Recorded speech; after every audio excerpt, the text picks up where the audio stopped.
Good morning my dear students. तो कैसे हो आप लोग? आई होप कि आप सब बहुत ही अच्छे होंगे। तो मैं अमित स्वाई अपने चैनल अमित स्वाई फिजिक्स में फिर से एक बार आप सभी का स्वागत करता हूं।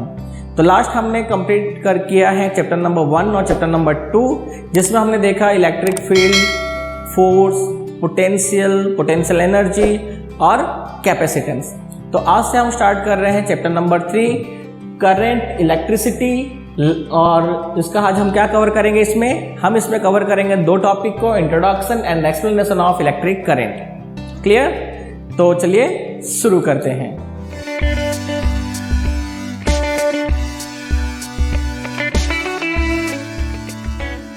Okay, in chapter number 1 and chapter number 2, so first of in chapter number 1 we covered the electric force acting between the two stationary charged particle, two stationary point charged particle, and the second topic the electric field produced by a charge। ठीक है, तो chapter number 1 में हमने क्या cover किया? हमने cover किया कि किसी दो आवेशों के बीच या किन्हीं दो आवेशों के बीच लगने वाला विद्युतीय बल, और हमने देखा सेकंड क्या, किसी आवेश के द्वारा उत्पन्न विद्युत क्षेत्र।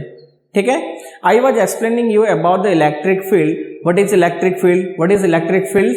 Intensity. What is electric field? The region in which a charge applied force to another charge. एक ऐसा विस्तार जिसके अंदर एक आवेश दूसरे आवेश के ऊपर बल लगाता है, such reason is known as electric field. Clear? And what is intensity? The amount of force acting on a charge due to other one. किसी दूसरे आवेश के द्वारा किसी एक आवेश पर लगने वाला बल क्या कहलाता है? विद्युत क्षेत्र की तीव्रता। क्लियर? चैप्टर नंबर 2 में हमने क्या देखा? तो हम बात कर रहे हैं यहाँ पे सिर्फ बेसिक पॉइंट के। वो क्या था? वो था electric potential and potential difference. Potential क्या था? The work required to be done in bringing of a charge particle from infinite to a point given inside the electric field. क्या था पोटेंशियल यानी विभव? क्या था? किसी एक आवेश को अनंत से विद्युत क्षेत्र के अंदर दिए गए बिंदु तक लाने के लिए किया गया कार्य। Which kind of work? The work done against the electric field, विद्युत क्षेत्र के विरुद्ध हुआ कार्य था वो। What is potential difference? तो सिंपल था, the difference between the potential of 2 point inside the electric field। विद्युत क्षेत्र के अंदर दो बिंदु के बीच का क्या था? विभव का अंतर ही विभवांतर कहला रहा था। तो हम ये जो कुछ पॉइंट है ना, ये करंट के लिए बहुत ही बेसिक और इंपॉर्टेंट पॉइंट्स है। तो पहले हम एक कंडक्टर की बात करते हैं। हमने देखा था लास्ट चैप्टर नंबर 1 में what is conductor, what is non conductor and semiconductors. What is conductor? The substance और the objects which allow the current to flow through it.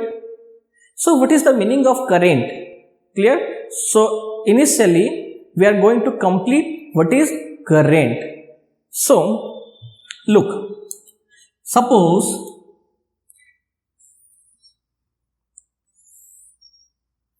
This is a conductor. माना कि ये एक क्या है? एक चालक है। And any object, anything, clear? Each and every object carries atoms and atom carry 2 particles like electron and proton. ठीक है ना? 2 पार्टिकल तो कंपल्सरी इसमें होते हैं। No doubt there are so many particles in nucleus, there are more than hundreds of particles, but we are only discussing about the charged particle which is known as positive and negative. So we are only discussing the proton and electron here only. Clear? Okay, so all the substance carries atom and atom carries charged particle. Which kind of charged particle? One is positive and another is negative. कोई भी पदार्थ क्या करता है? बना होता है बहुत ही छोटे छोटे कण, परमाणुओं से। और परमाणु साधारणतः क्या रखते हैं? वो रखते हैं 2 छोटे छोटे कण, उनको हम कहते हैं प्रोटॉन और इलेक्ट्रॉन। तो ये दो जो छोटे छोटे कण हैं, द स्मॉल पार्टिकल्स है electron and proton. Basically proton is bounded inside the nucleus. Proton क्या होता है? नाभिक के अंदर बंधा हुआ होता है। और सो सेकेंड क्या है? Nucleus. It is free to move, है ना? ये क्या होता है? ये गति करने के लिए मुक्त होता है। So in different object the motion और the movement of electron is also different. For example, in conductor they are free to move, so they are known as free electron, but in non-conductor they cannot move freely, है ना? चालक के अंदर क्या होता है कि यही इलेक्ट्रॉन मुक्त होता है गति करने के लिए, अस्त व्यस्त रूप से अपने हिसाब से गति करता रहता है या कर सकता है। वो आसानी से ट्रांसफर हो सकता है एक परमाणु से दूसरे परमाणु की तरफ उसको ऊर्जा देने पर। इसलिए क्या कहलाता है? ये कहलाता है मुक्त इलेक्ट्रॉन। लेकिन यही चीज किसमें नहीं होता है, यही चीज अचालक में नहीं होता है। और सेमीकंडक्टर की प्रॉपर्टी थोड़ी सी अलग होती है, जिसके बारे में हम डिस्कस करेंगे चैप्टर नंबर 14 में डिटेल में, और चैप्टर नंबर 3 में भी हम देखेंगे क्या होता है। तो फिलहाल हम बात कर रहे हैं कंडक्टर्स की। तो कंडक्टर के अंदर जो ये फ्री इलेक्ट्रॉन है, ये फ्री इलेक्ट्रॉन मैंने अभी क्या कहा, मैंने अभी आपको कहा this electrons are free to move freely, है ना, ये इलेक्ट्रॉन मूव करने के लिए फ्री होते हैं। सो देखो यहाँ पे, अब सपोज करो कि एक इलेक्ट्रॉन ऐसा मूव कर रहा है, एक इलेक्ट्रॉन ऐसा मूव कर रहा है, कुछ ऐसे मूव कर रहे हैं, कुछ ऐसे मूव कर रहे हैं, है ना। These are known as free electron inside the conductors. Clear. अब ये क्या है, ये कंडक्टर के इलेक्ट्रॉन का मूवमेंट है। Now this is not called current. Clear. अब ये क्या नहीं कहलाएगा, धारा नहीं कहलाएगा, करंट नहीं कहलाएगा। So now we are going to a simple example of current of water. पानी की धारा की तरफ हम चलते हैं।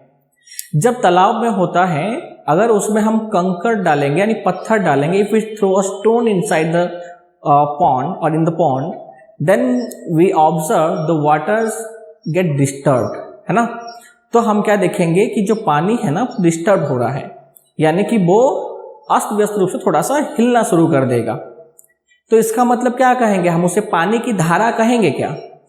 Can we call it the current of water? No, हम उसे नहीं कहेंगे। But when the water flow in one direction through a simple path, then we call it the current of water, है ना। जब यही पानी एक मार्ग से होते हुए एक दिशा में गति करता है, for example the current of river, नदी की धारा, तो क्या होता है, उसका एक मूवमेंट होता है एक डायरेक्शन में। कहाँ की तरफ होता है, तो हायर रीजन से लोअर रीजन की ओर ये फ्लो होना स्टार्ट होता है, और इस तरह से वो कहाँ जाता है, ओशंस तक फ्लो होता है। तो ये जो एक डायरेक्शन है ना वाटर का, उसको हमने कहा करंट। सिमिलरली यहाँ पे अभी भी ये मूव कर रहे हैं, but now we can not call it electric current और current, but when this electrons move in a direction, then we call it electric current. So how can they move in a direction? जब ये एक दिशा में प्रवाहित होना शुरू होंगे इस प्रकार से नाग गति करके, तब हम इसे कहेंगे क्या, विद्युत धारा। तो ये किस प्रकार से विद्युत धारा हो कहलाएंगे, किस प्रकार से दिशा में गति करेंगे, हम उसके बारे में देखते हैं। तो देखो, अब माना कि इसको मैंने क्या किया, यहां पे एक ये इलेक्ट्रिक फील्ड है, और हमें पता है कि इलेक्ट्रिक फील्ड का जो वैल्यू है वो इसके पास में होता है मैक्सिमम, है ना। और जैसे जैसे मैं इससे दूर जाऊंगा ये होते जाएगा कम होता जाएगा, नहीं मिनिमम। अगर मैं इसको एक इलेक्ट्रिक फील्ड में रखूंगा तो ये क्या करेगा, यहां पे रहे हुए आवेशों के ऊपर एक बल लगाएगा। अब ये बल की दिशा कैसी होगी, तो ये बल की दिशा होगी प्लस से माइनस की ओर, यानी विद्युत क्षेत्र की दिशा में। जब ये बल विद्युत क्षेत्र की दिशा में लगेगा तो ये जो अरेंजमेंट है आवेशों का, यहां पे हम दो तरह की धारा की बात करते हैं, एक होता है वास्तविक धारा और एक होता है काल्पनिक धारा, कन्वेंशनल एंड रियल। तो हम उसके बारे में बाद में डिस्कस करेंगे। फिलहाल जो ये जो डायरेक्शन है, जो पहले रैंडम था, जो अस्त व्यस्त था, अब इनका डायरेक्शन कुछ ऐसे हो गया, ठीक है।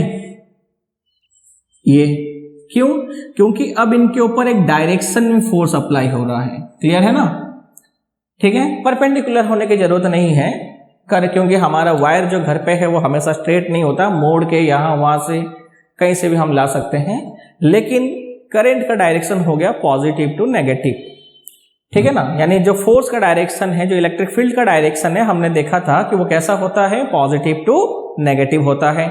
तो यहां पे भी ये कैसा हो गया, पॉजिटिव टू नेगेटिव। तो ये अब जो चार्ज थे जो पहले रैंडम था, अब ये डायरेक्शन आ गया कैसा, तो इन सबका एक दिशा हो गया, एक निश्चित दिशा में हो गए, पॉजिटिव टू नेगेटिव। अब ये इलेक्ट्रॉन क्या होंगे, ये फ्लो करेंगे। अब फ्लो क्यों करेंगे और कैसे करेंगे हम देखते हैं। इसको भी हम एक एग्जांपल लेते हैं। माना ये हमारे घर में लगने वाला एक वाटर टैंक है, इसको हमने यहां तक भर दिया था, ठीक है ना। और ये वाटर टैंक जो है हमारा, सपोज करो कोई एक एंड है, पॉजिटिव एंड है मान लेते हैं हम, ठीक है, ये है। अब क्या अभी इसमें से कोई भी पानी बाहर जा रहा है?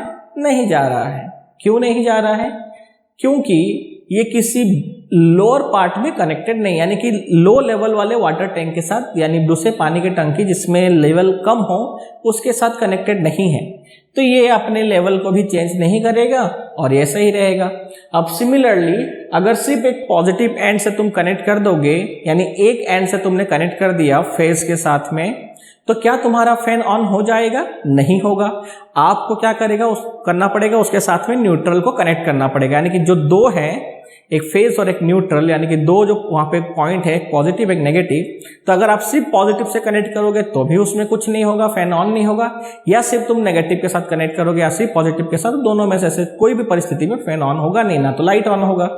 तो यहाँ पे भी कुछ ऐसा ही है। अब हमने दूसरा टैंक लिया, ये अभी सपोज करो नेगेटिव है, लेकिन जैसे कि मैंने कहा ये भी क्या नहीं होगा, इसमें भी कुछ लेवल था, तो सीधी सी बात है यहाँ पे भी कुछ होगा नहीं। लेकिन अगर मैं इन दोनों को आपस में कनेक्ट कर दूं, जो एक लोअर लेवल है और एक हायर लेवल है, तो अब यहां से वाटर फ्लो होंगे मैक्सिमम टू मिनिमम की ओर, और तब तक ये फ्लो होता रहेगा जब तक इनके लेवल इक्वल हो जाते नहीं है ना। क्लियर? ये हमने देखा था कैपेसिटर के प्लेट के चार्जिंग प्रोसेस में भी। तब तक प्लेट में, दूसरे प्लेट में, यानी कौन सा वाला, जो नेगेटिव प्लेट है, ठीक है ना, क्योंकि यहाँ पे दो होता है ना, एक पॉजिटिव एक नेगेटिव। नेगेटिव प्लेट के पास पहले इलेक्ट्रॉन्स आते हैं और पॉजिटिव प्लेट के इलेक्ट्रॉन्स को वो रिपल करते रहते हैं, और तब तक उस प्लेट को वो पॉजिटिवली चार्ज करते जाते हैं जब तक कि दोनों में चार्ज इक्वल नहीं हो जाता है, यानी जब तक उन दोनों प्लेट का पोटेंशियल डिफरेंस उसमें लगे हुए बैटरी के पोटेंशियल डिफरेंस के बराबर नहीं हो जाता, तब तक उसमें से वो इलेक्ट्रॉन्स को फ्लो कराते रहते हैं, है ना।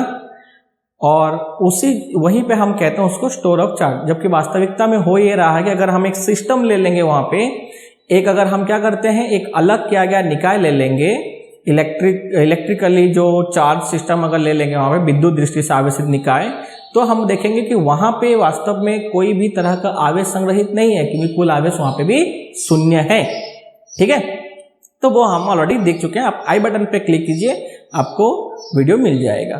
कंप्लीट प्लेलिस्ट के लिए आप डिस्क्रिप्शन में जा सकते हैं और वहां से आप चैप्टर नंबर 1 और 2 कंप्लीटली देख सकते हैं। ओके, तो ये फ्लो हो रहा है मैक्सिमम टू मिनिमम। तो ठीक यहाँ पे भी ऐसे है, सिर्फ एक इलेक्ट्रिक फील्ड होने से, यानी एक एंड होने से उससे नहीं होगा। तो जब इसको हम क्या करते हैं, ये तो पहले डायरेक्शन में आ गए नो डाउट, लेकिन ये फ्लो नहीं करेंगे। लेकिन जैसे ही मैं क्या करूंगा, इसको सेकेंड एंड के साथ कनेक्ट कर दूंगा, अब इनका फ्लो होना स्टार्ट होगा, क्योंकि ये रहा रीजन। तो ये जहां से इलेक्ट्रिक फील्ड प्रोड्यूस हो रहा है, जैसे जैसे मैं दूरी पे जाऊंगा, क्या हो रहा है, V प्रोपोर्शनल टू 1/r, यानी धीरे धीरे पोटेंशियल कम होते जा रहा है, यानी मैक्सिमम पोटेंशियल से इलेक्ट्रॉन का फ्लो होना स्टार्ट होगा मिनिमम पोटेंशियल की तरफ, यानी मैक्सिमम टू मिनिमम। और ये धारा अब महत्तम, यानी प्लस से माइनस की तरफ, यानी याद रखना, मैंने कहा था यहाँ पे दो तरह के धाराएं होते हैं, एक होता है इलेक्ट्रॉन की गति और एक होता है धारा की दिशा, जो हम परिपथ में लेते हैं। दोनों अलग अलग है, हम इसके बारे में देखेंगे किसी और क्लास में। तो ये जो धारा है अब प्रवाहित होना शुरू हुआ एक दिशा में। अब इसको एक दिशा मिल गया, कहां, तो महत्तम विभव से न्यूनतम विभव की ओर। इसी को हम क्या कहते हैं, विद्युत धारा, इलेक्ट्रिक करंट। समझ में आ गया आपको क्या है विद्युत धारा? तो अब ये फॉर्मूला क्या होता है, धारा तो मतलब हो गया प्रवाहित होना, तो ये I = Q/T क्या है? तो जो, अगर मैं यहाँ पे बात करूं एक क्रॉस सेक्शन की, मान लो यहाँ पे मैंने एक गेट लगा दिया, ये एक गेट है सपोज करो, ठीक है।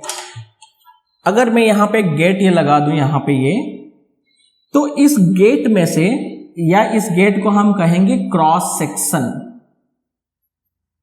यानी कि अनुप्रस्थ काट, अनुप्रस्थ काट, ठीक है।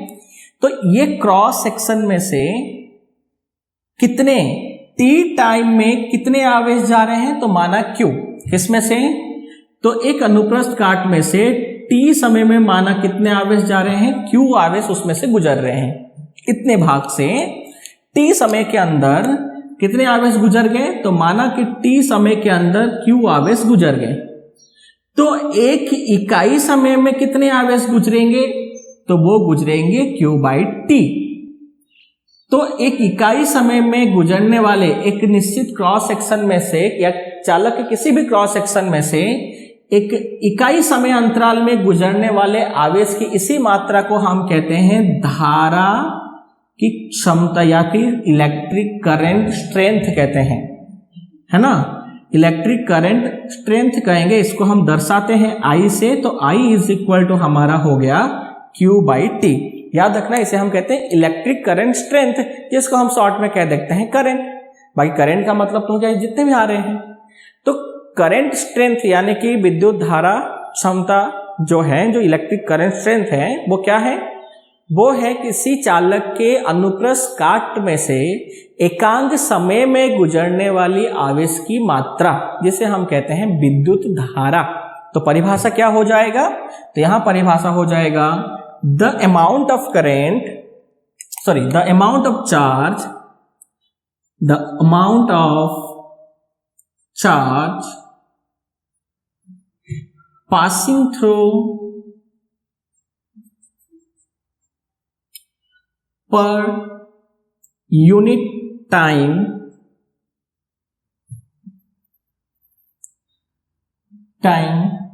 from any cross section of a conductor. The amount of current, the amount of charge passing through per unit time from any cross section of a conductor is called electric current।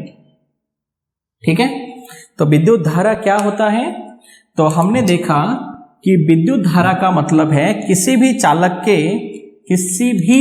के अनुप्रस्थ काट में से, किसी भी चालक के किसी भी अनुप्रस्थ काट में से एकांक समय में गुजरने वाली आवेश की मात्रा को हम क्या कहते हैं, विद्युत धारा, इलेक्ट्रिक करंट, या इसे हम पूरा कहेंगे तो वो होगा इलेक्ट्रिक करंट स्ट्रेंथ। ठीक है, विद्युत धारा मात्रक क्या हो जाएगा, तो मात्रक हो जाएगा क्यू के लिए कूलम हो जाएगा और आई के लिए हो जाएगा, सॉरी टी के लिए हो जाएगा सेकंड। तो मात्रक हो गया कूलम सेकंड, लेकिन इसका एसआई मूलभूत मात्रक है एम्पियर। ठीक है, क्या है, एम्पियर। इसका सिंबल हम लेंगे ए। विभव सूत्र मूलभूत मात्रक होने से विभव सूत्र हो गया M0 L0 T0 और A1। ठीक है, ये हो गया इसका विभव सूत्र।